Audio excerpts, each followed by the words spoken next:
Hey guys, welcome to the channel. I'm Don. This is Rockin' the Country. I'm in for part 2 of Renee Mooberry's gift request of a documentary on basically the history of country music, but kind of as told through the photographer's eyes. There are a lot of images in here and so on, and it's just about the history of country music, and photographs is really how I depict it. So Renee, thank you for this gift. I'm not sure how many parts I'll break it down into. As they start getting up around 20 minutes or so, it seems there can be occasional upload issues, so I try to keep it like lower. So in any case, let's get into this. I'll handle that into my business. Here we go. He was really, really popular. Elvis and Buddy Holly took all these kids away who'd been loving Webb Pierce and Ray Price and all this shuffling honky-tonk music. And the fate of country music was in question. There were a lot of country fans that embraced rock and roll, but there were still people that liked the traditional sounds of country. They began to come back. And the Grand Ole Opry was very important. It laid the foundation for what we call Music City. I'm not sure that Nashville would be Nashville had it not been for the Grand Ole Opry. Every city gets There its was start. a Grand Ole Opry history picture book that would come around every now and then when I was a kid. And the photography made me want to be a part of country music as much as the music did. And the photographer, I kept noticing, shot after shot, was Les Leverett. He shot from the heart in a different way. I went to work at the Grand Ole Opry as a photographer, April 1st, 1960, and gosh, I loved it. I bet. When I started, it was really a big, big thing. You could hardly buy a ticket. The crowd would line up outside and go around the block.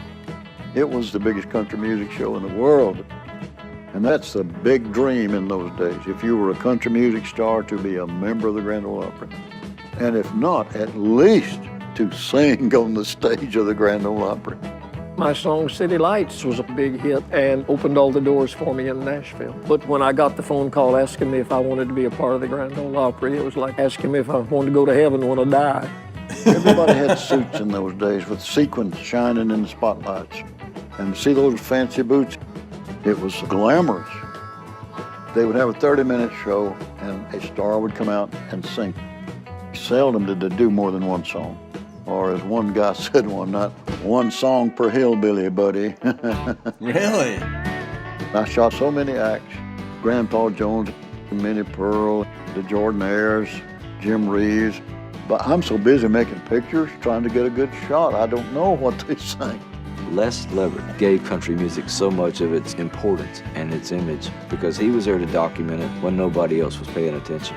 Here's one made into the opera. Oh, look at I'll that. sneak in there. That's a nice photo.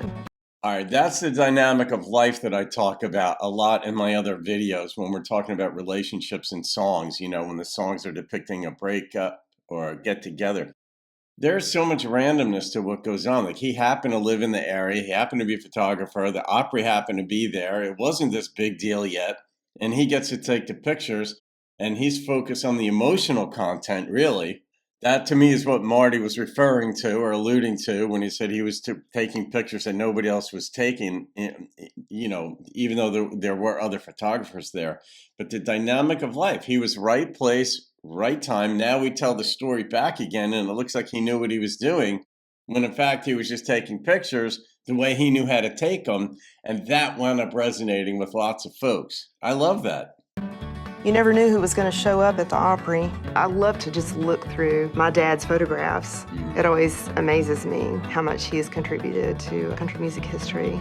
I remember when I was small, and I would go backstage at the Opry with you at the Ryman Auditorium. We'd go in the big back door, and it was like going into a fair. It was so cool. The atmosphere backstage was like a family.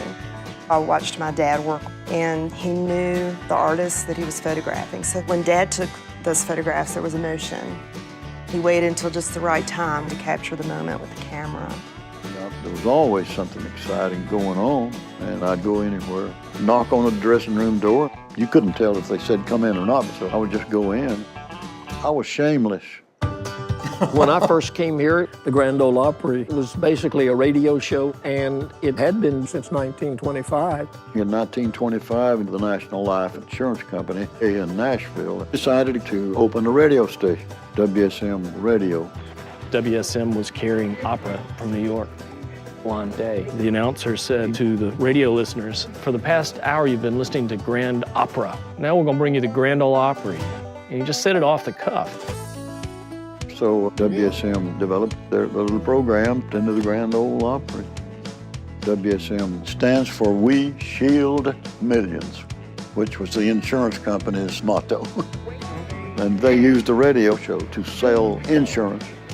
Their agents would go to homes and knock on the door and say, I'm from the Grand Ole Opry, and give them a little brochure with opera stars' pictures. Well, come in. See, they got in, and next thing you know, they've sold a burial policy or something. But the Opry came on really strong and just kept growing. So many people wanted to be on that radio once it got started. Uncle Dave Macon, at 50 years old, was the first star of the Grand Ole Opry. Plays that banjo and whirls it around. It was just entertainment then, and that's what Uncle Dave Macon was. He was an entertainer. But the story of country music is a fight for respect. They want to be respected as musicians, and so what we see is that move to the rhinestones. And basically that was poor folks saying, I'm somebody. That was hillbilly bling. A lot of country artists wore custom clothes and custom boots and flashy things, and a guy by the name of Nudie made their clothing. When Nudie came along, they started putting on those heavy suits with all those sequins. When those spotlights hit those things, they started twinkling. The Nudie suit was such a unique style. It set Nashville in country music apart from the other genres. When you look at classic country photography, the Webb Pierces of the world, Lefty Frizzells of the world always wore a Nudie suit. It made country music distinct. And it was so cool. I was very comfortable wearing rhinestones, but these were suits that people used to tease me and ask me if you plug them in and they light up. The clothes you wore, that was part of your story. Porter Wagoner, the thin man from West Plains, up there on the Opry stage, wore these remarkable suits with wagon wheels, because it was Porter Wagoner and the Wagon Masters. The fans in those days really loved those sparkles. I gotta say, Renee is upset. She said, the only thing this special seems to be missing is Dwight Yoakam, because she's Dwight Yoakam's worldwide #1 fan. And Dwight, I commented early on, before I even knew Dwight that well, doing reactions, that, man, that dude, he dresses to the nines. Like, he knows how to dress, like, fashionably, not just boots and a hat. What his jackets, he puts money into that, and you could see kind of where it may have started. And I was there with a camera. But in addition to my job, I started doing LP covers. I've done 197 covers that I know about, and I would always try to make the picture look like the title of the album. I'm just asking you to listen. In 1967, I did a picture of Porter Wagoner dressed up as a bum for Confessions of a Broken Man, and we did it on the back steps of the Ryman Auditorium. They say Porter went down to some of the offices on Music Row later and asked for a handout, and nobody knew who he was, and they asked him to leave. I always felt I was just trying to get a good shot of whoever I was working on. Like when Loretta Lynn found out she was the latest member of the Grand Ole Opry, and she's just excited beyond belief. But I just went wherever people wanted me to go. There was a recording session at Columbia Studios. June Carter was sitting there, and Johnny is whispering to her because the first session, Johnny never showed up. And he's trying to soothe her so she wouldn't feel bad at him. With Johnny Cash, you knew you were going to get good expression. You couldn't get a bad picture of him, I didn't think. A photograph freezes the moment, and you've got it as long as you want to have it. Well, you wonder why I always dress in black. I feel like I'm preserving history. There was a photographer based in Southern California by the name of Lee Weiner, and I'm his son, doing the best I can to administrate the archive he left behind of almost 500,000 black and white images, 30,000 enlargements, and 40,000 color transparencies. I'm the man in black. It wasn't until after my father's passing in 1993 that I discovered most of the Johnny Cash work, just under 500 photographs, most of them black and white, some color. Lee Weiner photographed Johnny Cash between 1960 and 63. He was hired by Columbia Records, and he shot candids in the Columbia recording studio, posed portraits in his own studio in Hollywood. He considered himself a photographer of people, and he loved the psychology of photographing people. Presidents, captains of industry, Hollywood celebrities, an incredible array of very famous people. Any guy with a camera can take a picture. Photographing people is unquestionably the most difficult form of still photography there is. Your portrait is not a duplication of a face. A portrait is the revelation of a person. You want to tell something about the person. He didn't like filters in his camera, preferred no makeup, and made every frame count. He developed a rapport with most of his subjects, and you can see by the imagery that they developed a rapport during the course of their shoots. The images tell that quite loudly. Lee Weiner develops this relationship with Johnny Cash, and they go out to Gene Autry's ranch.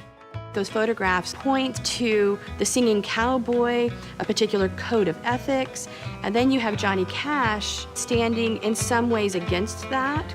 He becomes that very American idea of tradition, but rebelliousness as well. I recognize the qualities that make my dad iconic.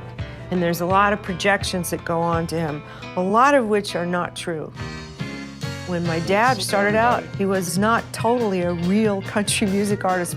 He was from Memphis, he wasn't from Nashville. And he did not think specifically about country, he just didn't. He listened to what they called race music, and that was hugely influential. Race. Johnny Cash broke in as a rockabilly guy in the 1950s on Sun Records in Memphis, along with this incredible stable of artists like Elvis Presley and Carl Perkins and Roy Orbison. But in the 1960s, he moved over to Columbia Records, Nashville-based, and did really well. Johnny Cash wrote some incredible songs. He became a tremendous influence on country music. But it's more than that. He could walk in a room behind you, and you felt his presence there. He had a charisma that very, very few people have. Cash was larger than life. He wasn't just an entertainer. I got a call from his guitar player, Bob Wooten. He says, John wants to know if you'd be interested in playing in the band. And so when we were introduced, he just kept looking at me and kept shaking my hand. Well, I prepared since I was a little boy to shake hands with Johnny Cash. He said, you know my songs? I said, probably all of them. And he said, you got anything black to wear? You see these classic Cash images, and the pictures tended towards gravity and depth and weight. And Manuel would make these remarkable suits for him. One time, Johnny Cash says, well, I want to talk to you.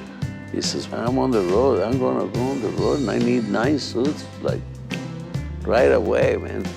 So I started sewing, and later he was on the road, and he says, I got these suits. How come they're all black? One time, he said, well, I wore black before, but Manuel put me in a better black. There was something about him. He had that aura, but he created his own image. My father cast a very large shadow. And image is crucial to the artist, but the image has to be authentic. Yeah. Oh, that's a good spot right there. Johnny's eyes, those deep-set eyes, just get you. But yeah, they spent a lot of time on Johnny, and that was, I mean, I love hearing about the artistry of photography and that they're looking for the human being, not just an image that you could splash on a cover or in a magazine article or something, but that you're looking for the person. And then we see the photographs, and those are mesmerizing all by themselves, but to know the backstory behind the photography and how they think and operate and all that. But then alongside, we've got the story of like the history of the Opry and reflections of the artist's children and such. So, all right, I'm going to leave that one at that. That's a good place to let this one go. And I'll see you on part 3. This is courtesy of Dwight Yoakam's worldwide #1 fan, and maybe he makes a cameo in here somewhere along the way. But this is courtesy of Renee Mooberry a Louisiana girl residing in Vegas. Have a great day, folks. I'll see you on the next video, and keep rocking the country. In 1993, that I discovered most of the Johnny Cash work, just under 500 photographs, most of them black and white, some color.